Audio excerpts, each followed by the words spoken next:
I know we haven't done this in a while, but there hasn't been really a movie that has come out that we really want to review on. But we're both really big DC fans, and we really want to do this one. So take it away, Uncle Ben. Hey, German fans, your pal Big D and Cobb back here again. Like he said, we haven't done a review in a long time. There really hasn't been a whole lot that's come out that we both were like, oh, it's the best. But like he said, we're both big DC fans, and we've been waiting for this movie for a long time. So it popped up. We both went to the theater to see it. We both watched it again at home on HBO Max. So we thought this would be the opportune time to go ahead and do a review. We do want to caution everybody, this is going to be a spoiler-laden review. We're not going to hold back like we normally do and just kind of gloss over things, kind of just talk about general things. We're going to talk about spoilers in this. So if you don't want spoilers, if you haven't seen it yet, my suggestion is that we're going to give you a few seconds to cut this off, and we will see you on my weekly news when it comes out tomorrow. Better watch it though. That's right. But if you're ready to hear spoiler reviews, then we're gonna get going on this. So I'll give you a few seconds. 3, 2, 1. Okay. So now, Suicide Squad. This is the sequel to the movie that came out a couple years ago. Same name. They didn't put part 2. This first one was Suicide Squad. This one's The Suicide Squad. So there's some similarities between this movie and the original, and then there's not. They're kind of not really meant to be in succession. They're supposed to be their own stories. They do like tie in like Harley Quinn and Boomerang. They like talk about, oh, we've like done this before. Like yeah, so little subtle nods here and there, but it's really it's kind of like the original Star Trek used to be. Each movie's an individual story where they don't really link it too much to the other one. At least they didn't with this one, anyways. Yeah.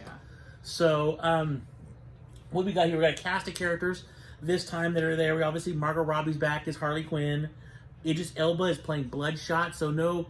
Bloodsport, yeah. Yeah, Bloodsport. So we've changed that character this time from Will Smith. John Cena is playing Peacemaker. We have Michael Rooker playing Savant. Let's see here. Viola Davis is returning as Amanda Waller. Daniela, I'm going to say this wrong and I know it, I apologize. Daniela Melchior plays the Ratcatcher. King Shark is played by Sylvester Stallone. He did the voice. And then Daniel, and I'm going to... Dastmalchian, I'm sorry if I said it wrong, that he played the Polka Dot Man, and obviously this movie was directed by James Gunn. Yeah. So, different set of characters. We really only have a couple crossovers from the original movie, being Viola Davis and Harley Quinn. Yes, Jai Courtney does pop up as Captain Boomerang, but he's in the movie, what? Like, a couple of seconds and then he died? He died, literally died. I mean... He's sitting there and the helicopter blows up behind him and he's gone. Like, gets impaled. Yep. And then a helicopter just comes flying in. It was so random. But yeah. So the movie essentially starts out as you got a group of these guys, these villains, that are all being brought together because they want to infiltrate. Like mediocre villains. Yeah, these are the D actors. These are the D. These aren't the A's. These aren't the B's. These are the D villains. Yeah. So they're sent out on this mission to attack this island because they want to take out something that's in this building. They notice something wrong and they want to get to this building. So they want to. So they're sent there. What you don't, and the movie opens up. What you don't realize is in the first 10 minutes of the movie, most of that squad is destroyed. So Savant his head blown off. Yeah. You know, javelin shot. I mean, all these characters. TDK with his little arm. Which when you watch it, you're like, TDK. Okay, there was a great joke in the movie too where they talk about TDK. What's that stand for? And he's all TDK, and he's like, oh, it's just a bunch of letters. It's like, yeah, everybody's name is made with letters. Yeah. With some funny stuff. I thought it was a silly character though because his arms came off and it looked so hokey when he was going around smacking people, punching. Yeah, and I was like, oh man, this looks hokey. And then when they're killing him, and a few minutes later, they're just shooting his arms and killing him back there. It's like, yeah. So I mean, all these guys die. Even the Weasel. Like the Weasel drowns in the first couple seconds. Did anybody say the Weasel could swim? Right? You're like, what's going on here, Weasel? So they all get kicked off really quickly, except for Flag and Harley Quinn. Those are the only two that make the initial onslaught. But what you realize is they were a diversion because the main Suicide Squad is on the other side of the island, and they're infiltrating while these guys you can't. They didn't want the army to go to them. They wanted the army to go to so the they get rode down. And then in that group of people, you have Bloodshot? Bloodsport. Why do you say Bloodshot? Bloodsport. You have King Shark. You got the Polka Dot Man. You had Ratcatcher. Hey, did I say King Shark already? King Shark. Yeah. You had those guys on there. So they come to the island. They're infiltrating the island, and there's a lot of great stuff that happens in between there as they're trying to get to this building. Trying to get this one main building that has something that they're not quite sure what it is, but they know it's something that could hurt the world and do a lot of damage. You learn throughout the movie what that is, but in the beginning they're not really sure. They're just sent there to quote, do something to save the world. The Jotunheim. Yeah, the Odenheim. That's right. That's the name of the building. Was the Odenheim. So as they're going through, they Harley Quinn gets captured and she's taken off to the main palace, whereas Randall Flagg's captured by somebody too, but he's captured by a group of they're kind of militia or whatever like that. They're trying to overthrow the government that's just been overthrown. Rebels. Yeah, they're rebels. Yeah. So he gets captured by them. So of course the main Suicide Squad, they come in, and they're told that Randall Flagg's been captured, and so they're sent to go find him first before they complete their mission. By Amanda Waller herself. By Amanda Waller herself. Yeah. So as they're going in, they find the camp, but they don't realize these are rebels. They think these are bad guys too. So there's this series of events that happens where the Suicide Squad is walking in and they're just killing off all these rebels left and right. And and it ends up becoming a competition between Idris Elba, who played Bloodsport, and John Cena's Peacemaker. They're having a competition who can kill what. There's a really funny line in there where John Cena once shoots over his back and shoots some guy. And he's all, "He didn't die." He's all, "Explosive tips, wait for a second." And the guy blows up. And it's just, nobody likes to show off. Nobody likes to show off. He's like, "Only when it's cool, though." Yeah, I guess so. Or when John Cena's got his axe in his hand and he walks by and that guy's sleeping, he's all as he walks down and just leaves it there. There was some random kills and they were just absolutely hilarious. And it was fun to watch. And then they find Randall Flagg and he's fine. He's just hanging out with his girl and they're having tea. They're doing fine. So once they get him, he starting coughs up like the. I know. King starts eating people. He's like, "Oh yeah, nom nom." It was great because they didn't at first they didn't really work well together, but they started to come together over the course of the movie. But once they find Randall Flagg, they realize they get more updated on the mission.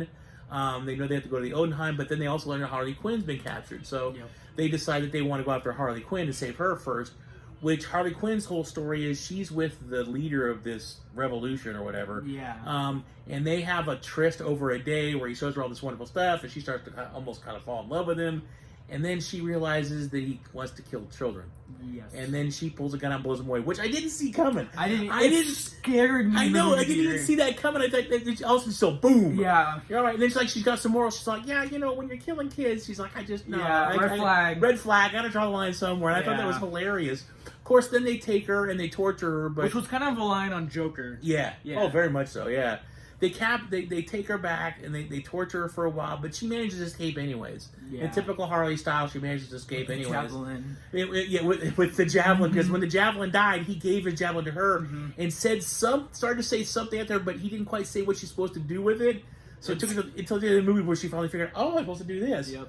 But when she's escaping, there's this great scene of her using the javelin, going through this whole building, and it's like animated flowers going behind her, and she's just taking out all these guys. She's doing these flips in the air. She's bashing people's heads into these gates and stuff like that. She was just dominating, But meanwhile, the main Suicide Squad's coming into town. They're getting ready to save her, and she saves herself. Yeah. And she literally in one scene's like, I can go back in there if you want me to. I can go back.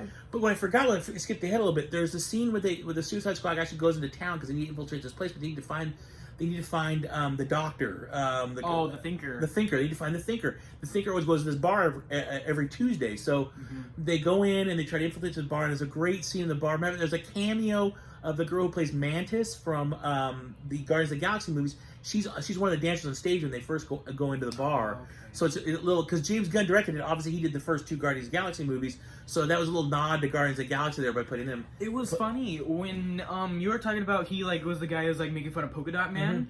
He is Calendar Man. Yeah. If you see it on his head, you see the March, February, January.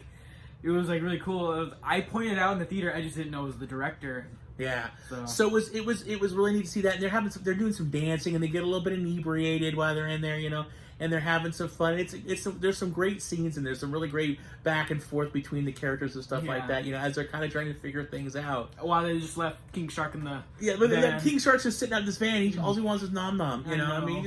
He just wants some food. He's hungry. Right. Sylvester Stallone playing him was great because King Shark wasn't like this really amazingly smart shark that was just doing all this stuff. He's kind of a bumbling guy, He kind of he's like, there's a scene in the beginning when they're briefing him on their mission. He's all, hand. You're just like, he's all, I know. And he's all reading the book upside down. Right? You're like, what are you doing? Oh, he's learning Spanish. And it's like the scene where you were going to eat her, weren't you? He had to think about it for a second. He's like,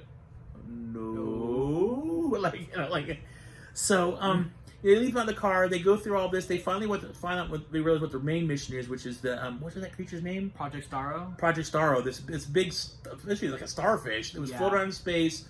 Some astronauts found it. They brought it on board the ship, and then he kind of took over the ship. And then they managed to get him down to the planet. They were holding him in the Odenheim, just trying to figure out what they're doing with him, because he's basically a world killer. He can just take over the world. So, but his real name in the comics is Starro the Conqueror. Yeah, and he's almost more powerful than Darkseid. Yeah. So this is obviously a big threat to everybody, and they want to take this out. But they also realized at the same time that the U.S. government was involved in all this, which then started to upset like Flag and all them, because they were so pro United States, and all of a sudden they realized the United States was doing something really nasty and really bad. Because Americans found Starro. Yeah, they found it was the American space shuttle. They found it. They brought it back to Earth. So they finally get through, and they get to the Odenheim. They hatch this plan to get to the Odenheim. They get in there. They're going to blow up the building and take out the building. I don't think they realize how big this creature is, though. No. So what you learned throughout the course of the movie is the Thinker was using this creature. He was the one manipulating it and running tests on it. And he was taking people and letting them be take over by this creature. What he did is he launches little starfish-looking guys out of him that are parts of the bigger creature that bomb onto their face, and they become taken over by this guy. And they're just dead. You can't. They're dead. You can't. If you remove the thing, they're dead. Yeah. They're basically, once they've been assimilated, sort of like the Borg. Once they've been assimilated, they're gone. It was funny, like when they were flying down, King Shark, they couldn't latch onto his face. It's stupid. That's right. So they get in there, and there's some great scenes. There's a great scene, there's a great scene earlier where like King Shark just rips this guy apart. That was awesome. He just tore that guy whole apart when it rains, like that, So they managed to get in there, and so part of the team is going to go down to the basement to find this creature, where the other part of the team is going to blow this thing up. There's a great scene in there where Peacemaker and King Shark are putting up C4 everywhere, and King Shark makes a little Peacemaker out of he's a Peacemaker, and then John Cena's like, well, that's really nice. I really appreciate it, but go ahead and put it on the wall now. There's a lot of little banter between all the characters and stuff like that. You learned a lot about Polka Dot Man and how he was genetically engineered by his mom, who worked for Star Labs. Do you think it was the particle accelerator? I don't know. That's a really good question. I don't know, because he said he performed on tips. She had been performing all kinds of experiments on, because he talked about his brothers and sisters. Yeah. So some of them are still alive, some of them aren't anymore. Yeah. So I don't know. That's a really good question. But we learn about him, and it's kind of an infection that he has to get rid of these. It's like interstellar virus. Yeah. Like he has to get rid of these polka dots like twice a day, otherwise they will kill him. Take over him. But the polka dots are really cool, because when he unleashed them, they just melt stuff. They would just take out stuff left and right and destroy stuff. So it was really neat. But they infiltrate in. They decide to blow up the building. But you kind of felt bad for him, though. I did. Oh yeah, they made you really feel bad for him. You really felt bad for him, because he was portrayed so much like this battered down, beaten down soul who was just a good guy whose mother did all this stuff to him, and he doesn't want this power he has. He doesn't want it. He just wants to be a normal person, but he can't. There's no way to get rid of it. People making fun of him in jail. Yeah, he's getting made fun of. Yeah, that scene in the jail where like, oh, you gonna bring some polka dots to my kid's birthday party? This guy's deadly. He can be deadly like that. So that's why they had like the thing around his neck. Yep. So he couldn't use those polka dots on anybody. But so they get the bombs all set, and John Cena disappears, leaves poor King Shark just standing there. That's when he walked into that big room with that big fish tank, and he's all they dumb, like the fish. He's like, those little fish, new friends, new friends, who end up trying to eat him later on. I know, suck on him. But Flag goes downstairs with the rat catcher, and they come into they take the Thinker with them, and they get into the main chamber where the creature is, and they finally realize everything's going on. Of course, Flag gets really, really upset because he can't believe this government did this. The United States did it. He's like, I've defended them my whole life. I've fought for my whole life. This is what they do. So he takes a disc that has all the information on it. And then you turn around, there's Peacemaker there. And Peacemaker wanted that information because he was just doing a side mission for Amanda Waller about getting some information. They did not want this information to leak out to the public. They didn't want to know the United States government had done all this stuff. They didn't want this information out there. Do you think Flag knew about the side mission? I don't think he did, because he looked so shocked. He's like, what are you doing? Yeah. Because he wanted to release that information. That's what his whole deal was. I'm taking this, I'm going to put this out there, because I can't believe they did this. Peacemaker wouldn't let him. So Peacemaker and him fought, and he ended up killing Flag. Yeah, which was really sad. It was like, he got to kill you. So the rat catcher escapes because she's still done. The Thinker dies at that point too. He gets killed there too. By Starro. By Starro, yeah. So they start to escape because the building's starting to crumble because the explosion happened. Because Polka Dot Man with his polka dots. the bombs went off early. They weren't supposed to go off early, but Polka Dot Man was trying to defend. He used his polka dots, triggered the bomb, and went off. So that the building's all crumbling around him. Oh, yeah. And Milton died. Milton, the guy Milton, who has been driving him around the whole movie. His VW bus. He was died. even in like the scene when they're like walking. You can see the. Like, what are you even doing? Right. I mean, the guy should just stayed at the car the whole time. He would have lived, but that's his own choice. But so, of course, a few things happen. The big fish tank blows up, and poor King Shark was getting attacked by those fish. He thought he was friends, and a bunch of other things. But at the same time, they managed to make it down, and then they realized that Peacemaker's turned on him. Yeah. So then there's this moment where they're like, "What are you doing?" He's like, "I got a side mission. We got to do this." Because Peacemaker's all about creating peace. Doesn't matter how many people he's killed, men, women, children, blow up building, doesn't care. It's all about creating peace. Peace through force, essentially. So even like when Flag died, he was like Peacemaker. Like what a joke. Yeah. Like, so Bloodshot kills him, or at least we think he does. Yes. So they both shoot bullets at each other, but Peacemaker's bullet's a little bit bigger. Bloodshot goes right through the middle of the bullet, and what you think shoots him in the neck. You think, okay, he's dead. Yeah. They manage to get the information off of him, and they start to run out. But Starro at this point has escaped the building and is going around the town that's around this building and just destroying everything and absorbing more people and getting bigger and bigger and more. So that's when the rat catcher comes in, starts using her rats. That's when you got King Shark decides, he goes, "Shark, eat Num Num." So he runs and starts eating the creatures. Bites. But they almost left though, because Amanda Waller told them it wasn't their priority for Starfish, which I thought was weird. Yeah, I thought that was weird too. I don't understand that. Like, it's like, okay, you did your job, you got the information. We'll clean the rest up. But they were like, no, we can't let them clean the rest up. Yeah, we can't do this. Everybody already knows. Yeah, so everybody already knows. So through a series of things, they managed to defeat obviously the creature. They managed to defeat the creature. It was awesome when he's like, Polka Dot Man, it's your mom. Because Polka Dot Man had this thing through the whole movie where he kept seeing his mom everywhere, so that everybody. He'd be looking at a bunch of people, and then they'd all turn into his mom. There's this one lady who'd be different. Like in King Shark was like, I know, it's the mom's head. So he kept saying, so he's all attacked. Think of her as your mom. He's like, oh, so he starts using all of his power. Yep. He takes out one of the legs of the starfish guy, and and they start doing some. They defeat him. So but Polka Dot Man died. Yeah, Pokemon, and that bummed me out too. He's all, I'm finally a superhero. I did good. Then he's dead. You're like, oh, because the creature comes down and boom, kills him. Yeah. You're like, oh man, I feel so bad for that guy. That's not even fair. He wasn't even that bad in the movie. No, he wasn't. He was kind of a nice guy. Yeah. He just, So that's what James Gunn, I think, did really good, was he really made you care for. These are villains. Let's not mince words here. Every one of these characters in this movie is a villain. Now, some of them are more villains than other ones. Like Ratcatcher, her crime was she tried to rob a bank with a butt. And the reason why she was in prison was because the rats were deemed weapons. Yes. And Polka Dot Man, he's, I'm sure he did some bad stuff, but poor guy's a lot of issues. Had a lot of issues growing up. Obviously Bloodsport, he works for money. He works he's for money. basically Deadshot. And King Shark, he's bad, but he's kind of a bumbling guy too. Yeah. So it's like you tell him what to do, he's going to do it. So obviously somebody else is pulling his strings. So every one of the characters, they're villains, but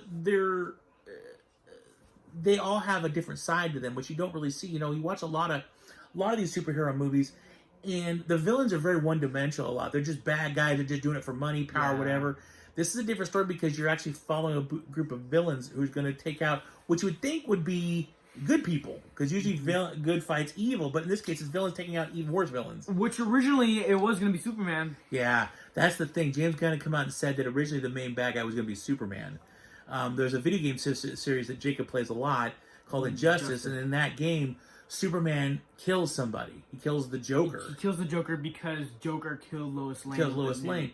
So originally he was going to be the main bad guy. There's a game coming out later this year which actually will follow this.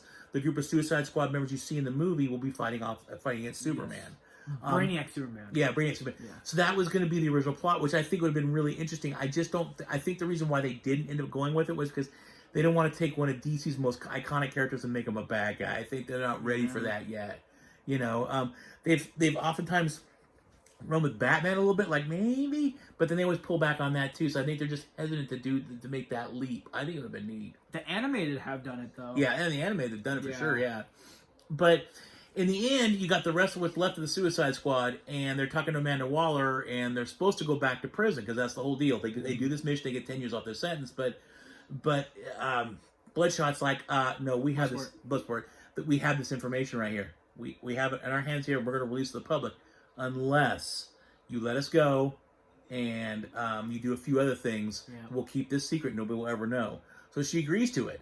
That's the way they're able to go. That's how they're able to escape. So they're not going back to prison like in the first movie. At the end, they all went back to prison. Yeah. They all got a little something special for the work that they did. But in this movie, they all left. They're not going back to prison. They're all going back out and doing their own thing again. So yeah, it'd be interesting to see. I think what was really neat it allows a lot more opportunity for things down the road because I'm sure they can still track these people, stuff like that. Yeah. But I think the bombs, and they still have the bombs. Yeah, they still have the bombs because they used that on Savant. That was how they killed Savant. Savant, you're waiting for Savant. Michael Rooker, and Michael Rooker, man, he played a major character in both Guardians of the Galaxy movies. And he's remember I'm Mary Poppins. Yeah. I'm Mary Poppins. And in this movie, he's only in the movie like 10 minutes. I mean, and they focus on him quite a bit at the beginning of the movie, and then because he doesn't want to storm the beach with the rest of the D-list squad, he starts swimming back out to sea, and they're like, you gonna blow your head off? And he just kept going, and she flipped the switch and blew his head off. So I just didn't see that coming either. I was really surprised. I was really surprised to see characters like Nathan Fillion and some of these actors they're a little bit bigger name actors, and they all died off really quickly because when they did all the promo stuff for this movie a few years ago, that's all you'd see. You see all the entire squad. You see all of them. Because I thought it was going to be this major movie with a ton of villains. Yeah. It was, but only for the first 10 minutes of the movie. And then it went down to just these few select characters. Yeah. So it was really interesting, but I like that. And I think that it was really neat. You got to see some of these other comic characters you probably will never, ever again see on the big screen. Javelin, they're never going to make a movie about Javelin. The one lady that died on the helicopter, what was her name? I don't remember her name, but I do remember she was like alien. Yeah, and you're never going to see her again. I said, even the arm guy, you're not going to see him. TDK? No, you're not going to see him in his own movie. Even the Weasel, although the Weasel did escape at the end of the movie. Mm-hmm. We all thought he was dead. At the end of the movie, they pan back and he wakes up. Yeah. You're like, what? And he's just on the island. And he's like twitching and stuff like that, and he goes running off, And then if you didn't stay to the very end of the credits. This is the biggest spoiler. Yeah, this is the biggest spoiler yet. But the very end of the credits, you go back to a hospital, and there's 3 of the people. Because what happened was at one point, the people that were in the same situation room that Amanda Waller was in, they realized everything was going bad. Amanda Waller was telling them to leave, but they knew that they had to stay and fight, so they actually knocked her out with a golf club, took her down, and told the squad to keep going. Yep. So as punishment for those people, they have to follow one of the Suicide Squad members now, which is Peacemaker. He did not die. Even though he was shot in the neck, he did not die. They found him, they brought him back, and they put him back together, so to speak. Yep. And so now they have to take care of him. He's getting his own spin-off TV series. My understanding is they've already filmed the TV series he's going to be in. I'm not sure when it's going to come out. I'm not sure when it's going to come out. I'm sure it's going to come out later this year, probably on HBO Max. So I was wondering why John Cena everywhere is popping up. I watched him on like Tonight Show and all, like the premiere of the movie. He was all dressed up in his Peacemaker costume, and I was like, okay, why? Now it makes sense to me. They did a series. He's still trying to promote it because he did a TV series based upon it, which should be really interesting because he's a very like. He's not a well-known villain. No, he's not a well-known villain, but he's very good. He's good, but he's bad. Yeah. It's like I'll be good. He's got a conscience. Yeah, he has a conscience. I'll be able to help people, but if it means ruining some peace, I don't think I want to do ruin the peace. So, very interesting. I like to see how it goes. I thought he did a good job. I liked it. I mean, the scene when they're all sleeping in the woods and they all get up because King Shark almost eats the rat catcher, and he's in his tidy whities. You're like, that's all he's wearing. He's in the jungle. And he's in his tidy whities, and that's it. You're like, what are you doing? And they made sure to go down a couple times to focus on it. It was like. But I think, a lot of people criticized this movie. A lot of people have said they didn't like it. They thought it was stupid or whatever. I loved it. I thought I like it much better than the first one. Don't get me wrong. There's parts of the first one I really do enjoy. I like Deadshot in the first one. Yeah. I think Joker in the first one was probably the worst Joker we've seen. Yeah, it wasn't the best. I am bummed in this movie that what I did like about the first movie that the second movie didn't have was there was a couple of the heroes that were in the Batman popped up, obviously. Batman, Flash with Boomerang. Flash popped up with Captain Boomerang. So I like that little nod to some of the superheroes because right now, they're filming the Flash movie with Michael Keaton coming back as Batman. They're currently filming Aquaman 2.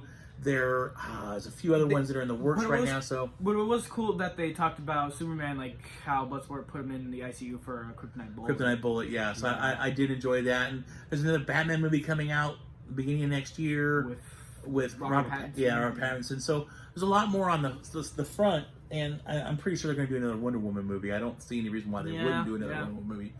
So there's obviously something on the plot. I'm hoping because this movie takes place within the Snyderverse, which I love the Snyderverse.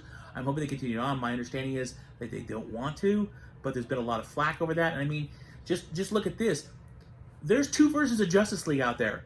There's the Justice League, and then there's Zack Snyder's Justice League. Yeah. You know, and if there was so much fanfare for that, and so many people begged for that HBO had to literally go ahead and fork out millions of dollars to go ahead and let Zack Snyder finish his vision of it and put it out. So obviously there's a big group of people that really like the Snyderverse. And I hope they continue it. I love the Snyderverse too. Because I know that Aquaman still takes place in the Snyderverse, and the Flash movie will still take place in the Snyderverse.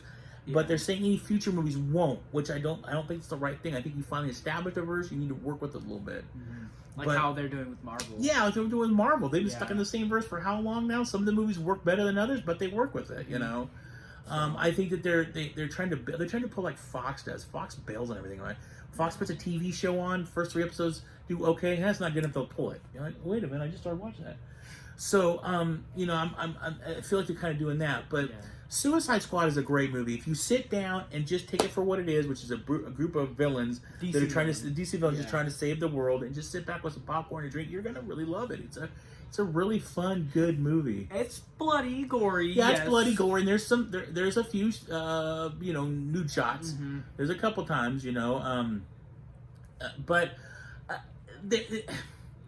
the violence adds to the movie because these are violent people. These aren't superheroes. This is not Superman. This is not Aquaman. Batman's a little violent, so I can't really say, you know. But like, this is not Wonder Woman. These are the bad guys. These are the guys that do bad things that those guys have to go, you know, catch. So it's just neat to see that. I really appreciate the fact this movie they didn't go with the biggest villains. They didn't throw Joker in there. I mean, yeah, Harley Quinn's a big villain, yes. But the rest of them, King Shark, Polka Dot Man, these aren't the big guys. These aren't like the guys. B tier. Yeah, these aren't the guys they make a whole movie about Superman fighting or Batman fighting. These are the guys that are the kind of sub characters, kind of the Bane stuff like that. You know, that are there, but they're not the main guy. So I like that effect. I like to see some of these characters. I remember reading that when I was a kid. Actually get some sort of screen time. You actually see them, and people are in their costumes and doing the thing. Yep. So that was really neat. And I think this movie. You just got to find the right actor. Yeah, that's why you have to find the right actor. And this movie flows really well. Man, the second time I watched it, I think I liked it even more than the first time because I started to really appreciate the characters more. Because I wasn't so much worried about now looking for all these little things. I was focusing more on the characters the second time I watched it, and I really enjoyed it even more. Yeah, it's really good. Yeah, I honestly, I'm giving it a 9 out of 10. Like I said, the only things I would like to see different was I'd like to see maybe a hero pop up at one point. Yeah, I mean, that's probably the only thing. I thought it was a great movie. I really had fun. And to be honest with you, I know a lot of people are bashing it, but it's also certified fresh on IMDb. It still got pretty good ratings. The critics loved it. I just think that there's a big contingent of Marvel people out there that will bash the DC because they don't want to see DC do any good.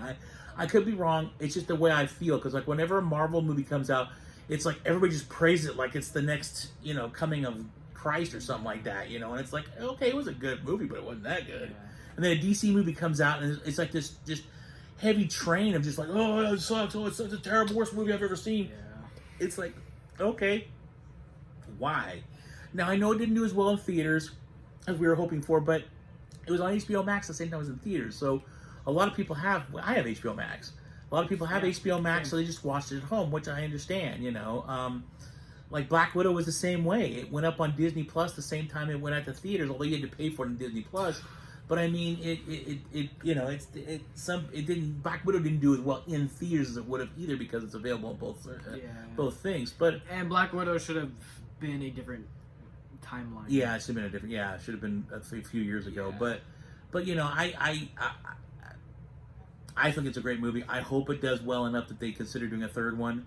I'd love to see James Gunn come back again. I mean, he's done some wonderful things.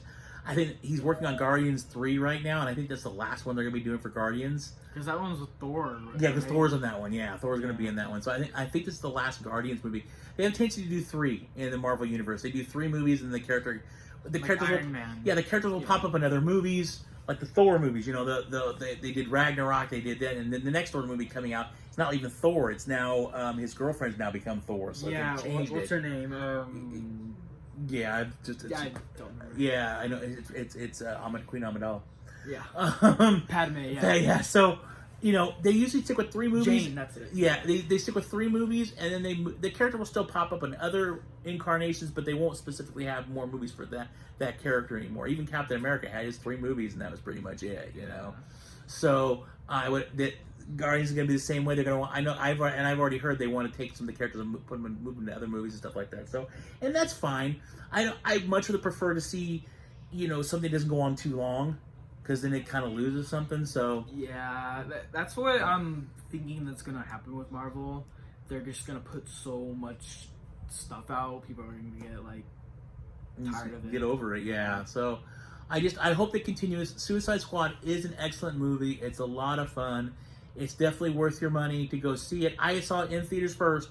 I wanted to make sure I saw it in theaters. I've seen every DC movie in theaters that includes Superman, the movie with Christopher Reeve, back in, what was it, 78. I was a little kid. My parents took me to go see it in a sold-out theater, and I remember every aspect of that movie.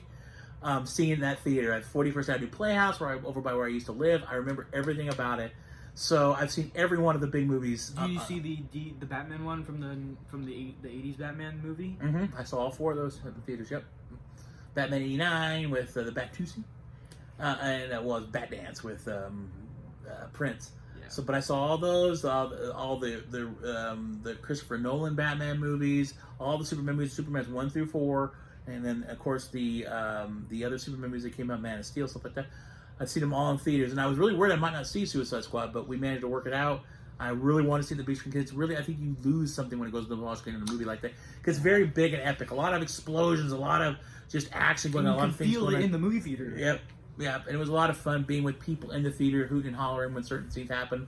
Funny things, because King Shark was really the comic relief of the movie, so when he would do something zany or you just laugh. Yeah. And by the way, the CGI effects in King Shark were really good. Yeah. You can really see the pores on his skin and stuff like that. But there were a couple times where I thought he died. I did too. Yeah. A couple times when that one guy just shooting him, and you're like, Yeah. oh, that's great. Because I remember a couple times in the movie going, not King Shark, Yeah, no, I know, save like, the sharks. I heard about like families that like take their kids like, no, not the shark because guy. when the building's coming down, you think sharks in the middle coming down on me. You're like, wait, seriously, man, I gotta take out the shark. Yeah. But Jacob, and I will admit that Jacob and I we're a little biased. We both love great white sharks, so we're a little biased in that respect. Yeah. I just didn't want to see him go. I mean, he was know. like, come on, man. So, But at the end, he was all, is that num num? He's is like, that no, nom.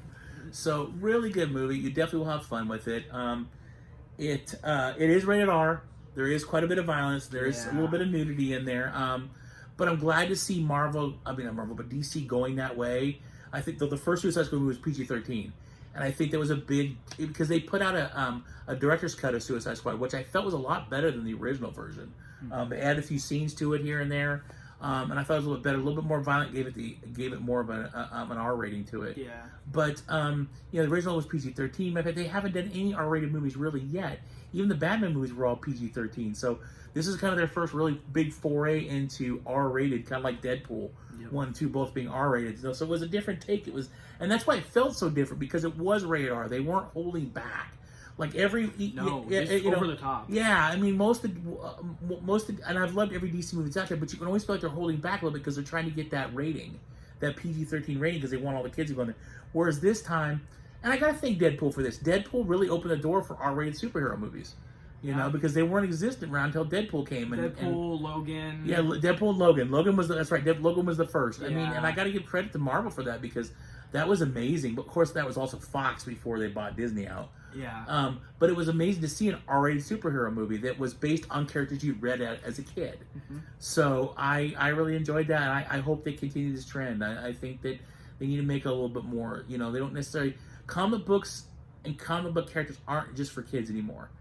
The kids that grew up on these things are now adults, and they want to see a little bit more from it than just the cutesy stuff. I don't ever see like somebody my age reading a comic book. I read comic books, sure, but I never see like my friends talking about like, oh yeah, I read Batman yesterday. And you just can't find comic books anymore. It's all about everything's gone digital. Yeah, everything's gone digital, and which is fine. Yeah, it's just really cool to see it like how you'd see them like if in real life. Yeah. So Well, wow, we've been talking for like 35 minutes. So we're going to cut this off because it's gone a little bit long, but we really enjoyed it. This was a really good opportunity to be able to really dive into a movie and talk about not just like, hey, it's cool this and it's cool that. We got to really type into it. So yeah, starting his new revamp. Yep, my revamp. So we're going to be doing more of these reviews on more movies coming up. We're going to watch. I wanted to watch. There's a movie called Attack the Block, and I really want to sit down and watch that with him because it's got a couple people that have been in CW shows, DC shows, stuff like that. So and one's in Star Wars. So I just wanted to watch it because I think you'll really like it. So be on the lookout for more of these in-depth reviews. Both of us want to thank you very much for watching. Like, subscribe, the bell. Please share this video out there so more people can see it and see what our... Because you're not just getting my perspective from a 50-year-old guy. You're also getting perspective of a teenager here who, you know... So it's two different perspectives at one time. So... But again, thank you all for watching. Please be safe and take care out there. Wear your masks. And as always... Live long and prosper. Take care. Bye.